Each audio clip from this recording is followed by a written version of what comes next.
Following District 5 School Board Member Alberto Monserrati back there. And our state associate chair, no, excuse me, vice chair, I'm still getting used to the terminology. Marge Hoffa is here somewhere. Oh, somewhere, okay. And did I see our state outreach officer, Eric Margolis? I thought I saw him. I see him, there he is, dressed up Natalie as always. All right. So our state legislators would like to appear as a group, and they're going to maybe take questions or something here, it sounds like, if that's what they're talking about. I'll just hand them the microphone, let them figure it out. That's always a good plan. So Gene Wagenius, who represents the B side, Jim Dabney for 63A, and Patricia Torres-Ray, our state senator. Or did somebody leave the room? She was. Oh, okay. All yours. Good to see you all. We're going to take a few questions because we want to engage you. But before I start, I'm just going to tell you guys that a lot of you are asking me, what's this legislative session going to be like? And I'm going to tell you, I have no idea because we're facing a surplus. Putting out. Good evening, everyone. We are facing a surplus, we think. We got a couple of ideas of what to do with it, but we've also got an agenda about continuing to build on the positive, progressive progress we made in 2013, like the work we did on a solar energy mandate, the work we did on paying back our schools, the work we did on early childhood education, the work we did on reforming the tax code, the work we did on balancing the budget honestly, and the work we're going to do this year on passing the minimum wage to make sure everybody gets paid, passing the anti-bullying bill so every kid goes to a school that's safe for them, and a whole lot more work with your help. We need an applause in here. Yes, the house. And so after we do that, after we go and pass this important legislation, you know what we have to do, right? We have to campaign like we have never campaigned before, because we must re-elect our governor, and we must have a majority in the House. So with all of you, we can get that done. But remember, when it comes to school funding, infrastructure, remember we have to do transit and more work. What has happened is that we just started. We just did very little still. There is still a long way to go. So we need your help, and I think it's a good idea that we open this floor for questions so that you tell us what should be our #1 priority and how do we move forward so that people get excited about re-electing a majority. So here's a microphone. Who wants to go next? Oh, come on. Don't be shy. We need to know. Question. Yes, John. How hard is it going to be to get the minimum wage through? Ask the senator. Well, I have to tell you this. I have to tell you this. There are going to be some bumps in this Senate, but we have two amazing deputy majority leader and assistant majority leader who have the guts to represent districts like this and progressives, and they said to the very top, this is going to happen.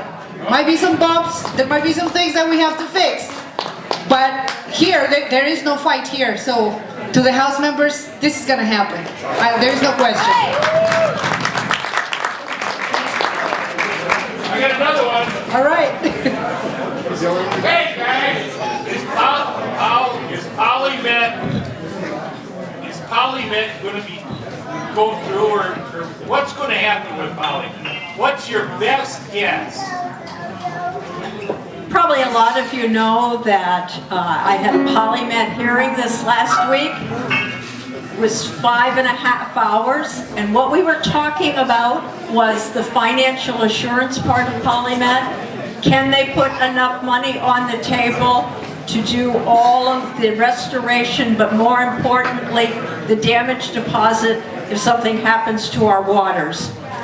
House Research put a group of questions to PolyMet and to DNR. They're on our website, so you can see them, the House website.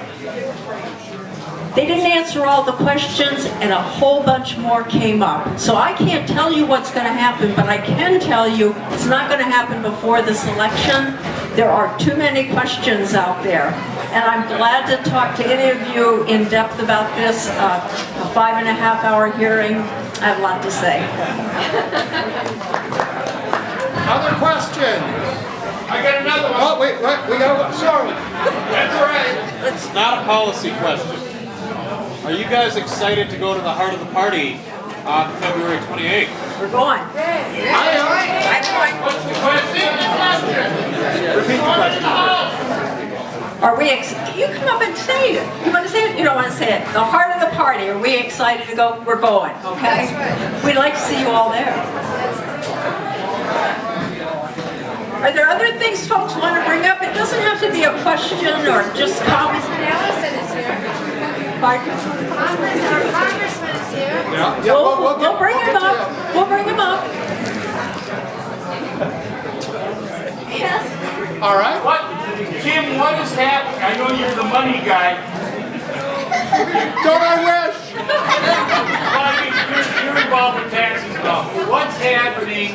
What's on the horizon this session that you're working on as far as taxation goes? So the question was about taxation, tax policy in the upcoming session.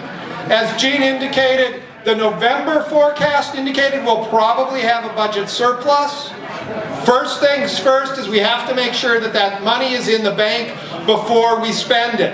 That's the difference between Republicans and Democrats. Democrats are actually fiscally responsible. Republicans aren't. Who'd have guessed? I know. It's not the brand, I know. Governor Dayton has put forward a strong policy of looking at repealing some of the taxation that we did last year that needs to be re-examined. Also doing some things like aligning ourselves with the federal government on the earned income tax credit that makes, for low-income workers, getting up in the morning and going to work pay, because we help them out through the tax code. It's a progressive agenda that was started by Milton Friedman and Richard Nixon.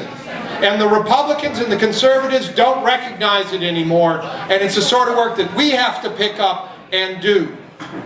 After that, we do need to look at rural Minnesota and some particular challenges they're facing there in property taxes, because agricultural land is crazy in its valuations and farmers are getting hit hard with property taxes. But that's just a few items that are possible. Okay. Do you love pollinators? I love pollinators. I try to attract pollinators to my backyard. I said that. You said that. That was Commissioner Vreeland. And then you can wrap. Okay, I'm going to tell you we have had one hearing already in the fall on pollinators. We're having another on the 6th of March.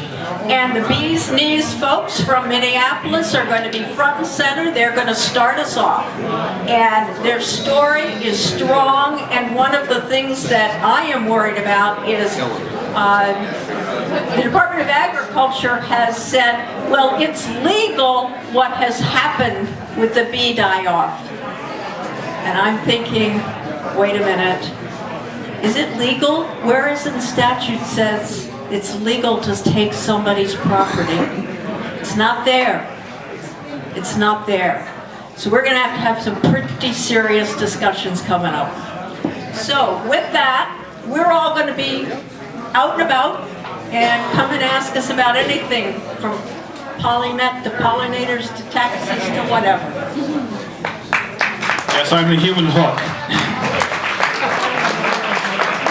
All right, the chair of the CD5 DFL, Lauren Olson, is here. She'd like to tell you how you can buy some tickets for the heart of the party right now. Go Lauren! Go Lauren! Go Lauren! Thank you. You probably were like, can I have one more speech, please? So I'm here to deliver that for you. No, it's nice to see you all. Some of you remember me because I used to be the chair of this Senate district when it was 62. So I love this Senate district. One thing I actually, thank you, Carol. You know, I do want to talk to you about this event CD5 is planning, but you know what I really want to tell you guys? What you guys are like, number one, so important to CD5 and to the state. You guys work really hard, you're organized. I want you to know SD63, your district is really exceptional. And I want to thank all of your folks in 63, including Eric Ferguson. Woo! Oh, Eric. And who's Nia? Somewhere? And who's Nia, the vice chair of the district? And just thank everyone. All of you are part of 63. But you guys really need to realize that you make a big difference in our outcomes. And especially right now, we need to re-elect Al Franken and Governor Dayton, and the metro areas where those votes come from, you guys. We need to turn out votes here in Minneapolis, because it makes a difference. And when it came, I could see like, well, Charles is listening to me, that's nice, thanks Charles. But I really do want you to know that, like, when it came to marriage equality, you guys made it happen, okay? Yes, give yourself a hand. Thank you. Minneapolis and SD63 made a real difference in people's lives. You know, you made it possible to have people feel respected and have dignity, and that means a lot, right? So just know that what you're doing is really important, and we need you to continue to work this year to ensure that we elect Franken and Dayton. Because the problem is sometimes people get apathetic, and that's the big concern we have this year, and we can't let that happen. So I really just want to thank you guys for what you do, because it matters. I do also want to invite you to the event that we're having. There's plenty of posters. You can buy tickets from me, and if you don't see me, go to the front desk and get tickets from Tim. It's a grassroots fundraiser. We're asking everybody to give a little bit and have a great time, and we can raise some money for the things we all do. We're going to support you, we're going to send sample ballots. So I ask you please, chip in a little bit. You can get the tickets for $20 today. It's a great party downtown Minneapolis with free valet parking, a photo booth from the firefighters, food from Chow Girls Catering, 2 stages of entertainment, tarot card readers, teachers lounge from the Teachers Union, and the list goes on. This is an exceptional event and a great deal. So thanks for your patience and your support, and keep up the good work. All right, our next speaker is one of our school board members, Rebecca Gagnon. Rebecca?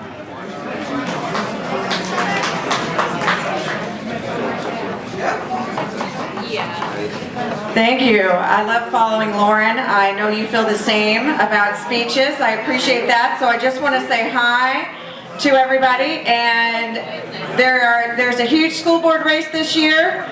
5 candidates for school board are up for election. 2 of us are up for re-election. I'm one of the at-large school board members that's up for re-election. So pay attention, get out and vote for schools. It was the biggest conversation in the mayor's race, so let's make sure we keep that momentum going, talking about education, talking about how our kids are doing, but having the right conversation about education. Thank you, and enjoy your spaghetti. All right, I'm trying to pick office holders who aren't currently eating. Luis, I'd like to introduce Luis Morales, who is running for the open seat in School Board District 5.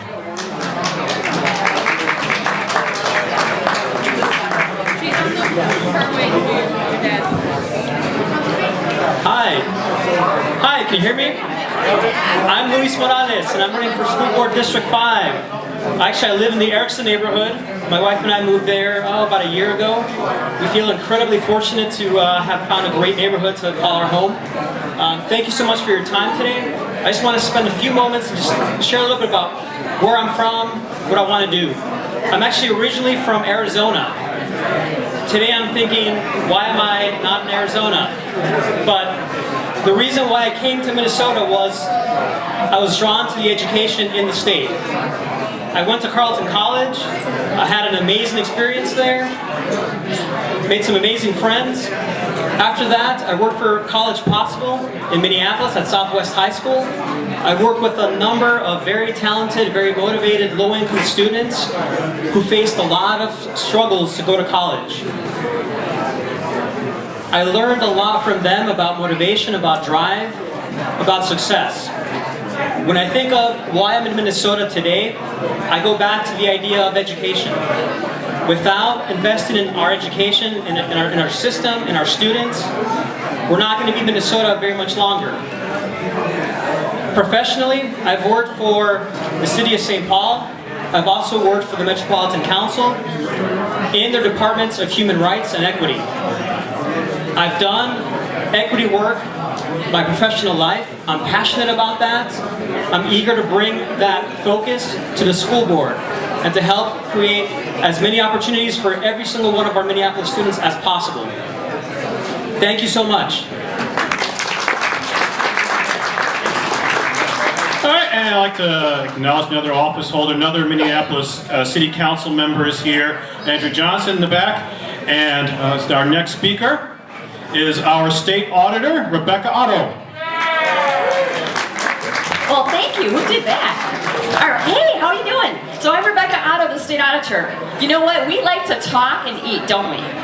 So I'm not going to talk long at you. I'm really happy to be here. Thank you for the wonderful representation that you give St. Paul at the Capitol. And I look forward to working with all of you in this next election. So we're going to use our muscle to knock on doors and get lit out, right? We're going to use a little bit of money to make sure we can get our message out, and then we're going to use our mouths, 3 M's, our mouths to tell all of our neighbors about voting, right? Because the turnout is going to be our problem this next election. So let's make sure we have lots to celebrate. Thanks so much for everything you do. Good night.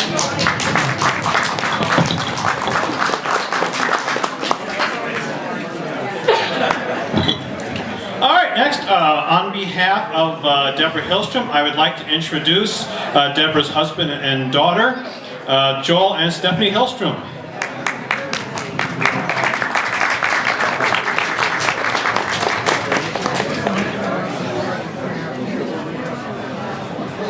Hey everybody, my name is Stephanie, my mom's Deborah. She's seeking the Democratic endorsement for the Secretary of State. When Mark Ritchie announced that he wasn't running, she thought this would be a good opportunity for her to run to carry on the excellent job he's done as our Secretary of State. I think my mom is the best candidate for the position because she's served our district really well in the Minnesota House of Representatives for the last 14 years. And she represents a very diverse area in the Minnesota House. She's done a great job. And this is sort of the second time she's run statewide. 2 years ago, she was Deputy Minority Leader under Paul Thiessen. She traveled the state to help take back the Democratic majority, and we did it. We took back the House, so we hope to earn your support at the state convention May 30th through June 1st in Duluth. And this is my dad, Joel. He was introduced too, so.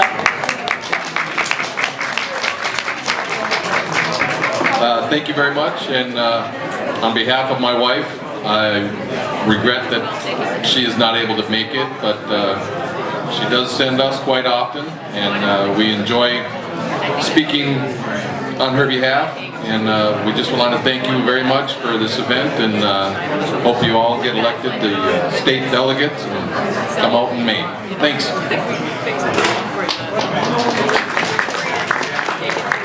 All right, I'd like to call upon our Congressman Keith Ellison to put down the pasta and come say hello.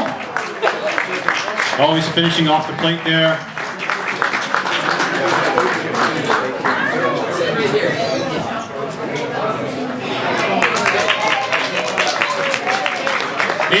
good look for you, Keith. That just fits you. How you doing, Democrats? DFLers in the house, any of them? All right, all right.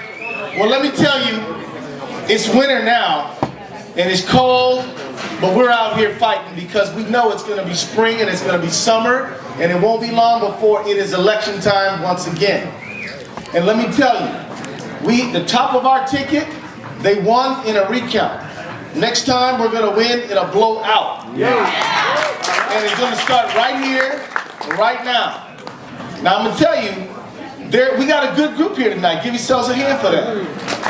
But I want to let you know that you all are those winter soldiers. You know about the summer soldiers and the winter soldiers, right?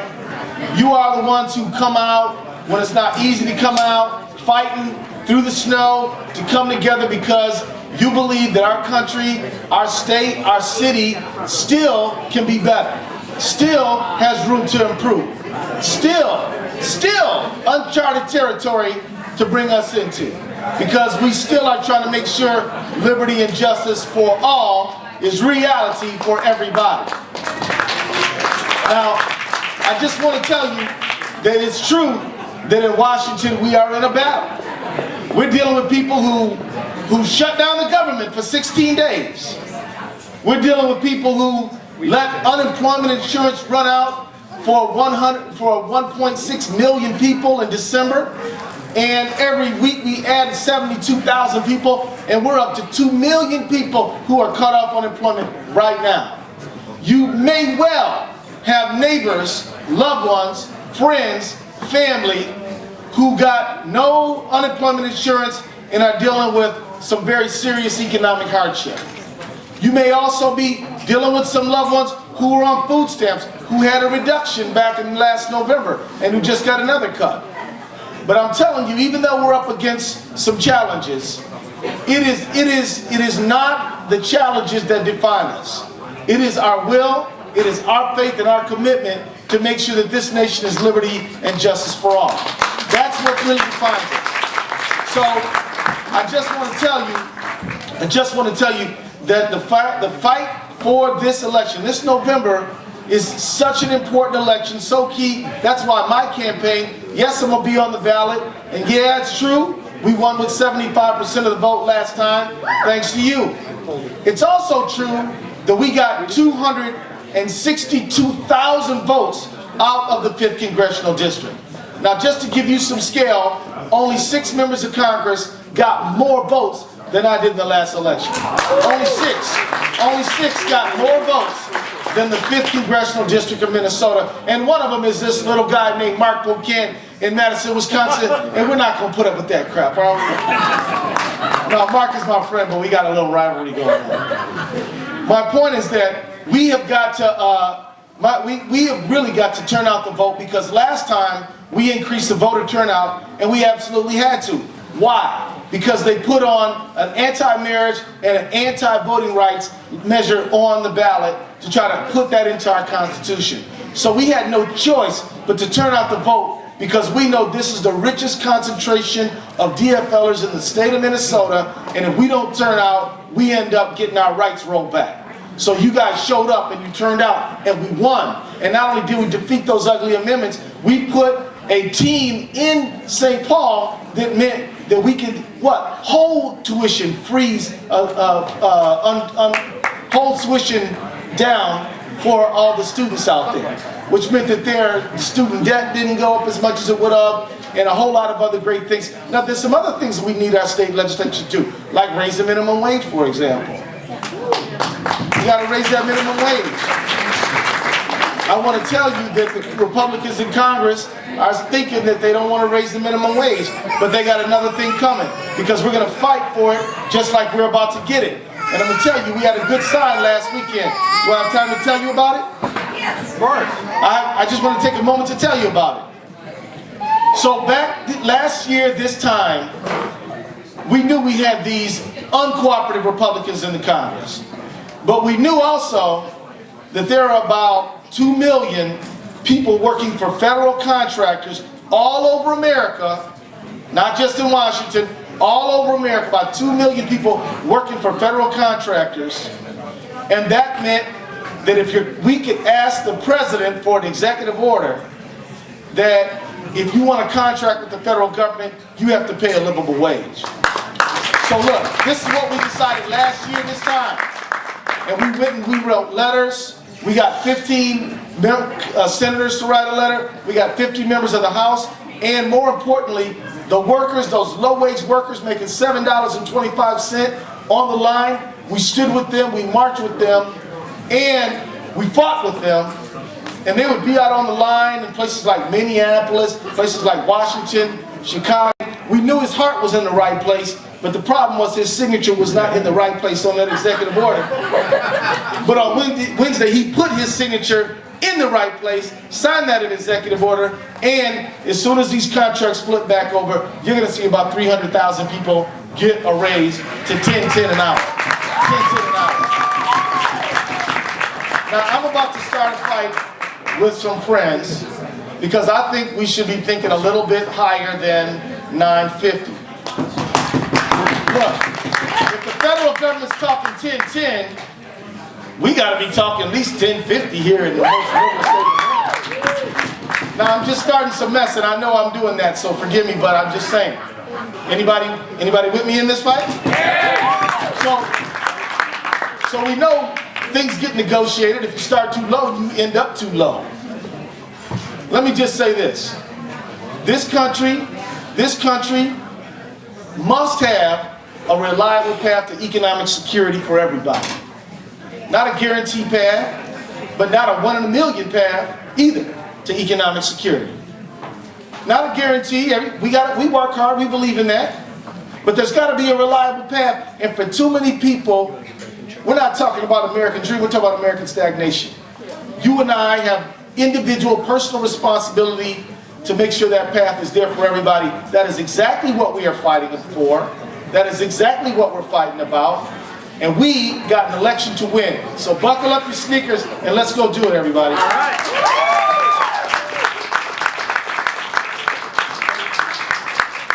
All right. Oh, what timing. I see she finished eating. So I'd like to introduce one of our candidates for Minneapolis School Board at Large, Iris Altamirano. Thank you. I won't take up too much of your time, but I do want to introduce myself and at least let you know why I'm running for school board at large. I live in Northeast Minneapolis with my husband and my 2 young children, Carlos and Sophia. By the time this is all over, Carlos will be 3.5 and ready to begin his academic career. I hope that I will be able to send him to a school in Northeast where I live. That's something that I have dreamed about, and that is one of the reasons why I am running. I have an opportunity to shape the education of my child and your children, and I hope to be able to promote a platform where every child is ready for kindergarten, where we can have a global and multilingual education for them to be able to compete in the global market, and to eliminate the achievement gap, as well as strengthen the communications and the connections between all the stakeholders. I want to share a story with you that I think encompasses my campaign.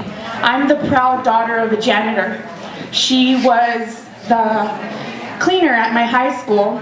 And in 1998, when the superintendent found out of my acceptance to Cornell University and Ivy League in upstate New York, he stopped my mother in the hallway and he asked her, "Why your daughter?" What his intentions were, I have no idea. But my mother in her broken English responded, "Why not my daughter?" Thank you. Now you may be asking yourself why I'm running. The short answer is why not? But the real answer is I come from a union background. Many of you probably know me from SEIU Local 26.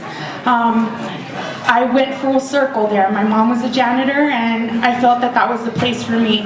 We did some incredible things together. Many of you guys actually did those things with me, and thank you for that. But really, I'm running because I believe that our kids matter. and we have an opportunity to change our education system forward and up. I don't believe that we're close right now, but I hope that if elected, that I can move our education system forward and up for all of our kids. Right now the statistic is that half of our kids aren't even going to graduate from high school. That's unacceptable. It's unacceptable. And our education system does not reflect our city. It does not. And I really, really hope to move it in a way where it can reflect our city. Thank you. Thank you so much.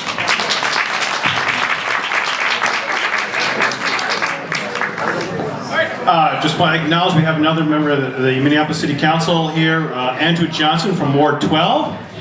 And that is the end of the speakers. It is not the end of the campaign, that's just starting. And I think a lot of you know that, in case you don't know, in 2012, we didn't get a lot of love from the coordinated campaign for the simple reason that we weren't a competitive district in any way. So we got together ourselves, and the campaign that we did that year, the door knocks that we did in various places, we did those ourselves. And there's a very good chance that this year it could be the same thing, that we're not competitive enough to get much attention from the coordinated campaign. We might be doing ourselves. So if later on I'm asking you to help with the phone banks, help with the door knocks, are you going to be willing to do that? Okay, I'm going to try one more time. I want even more enthusiasm.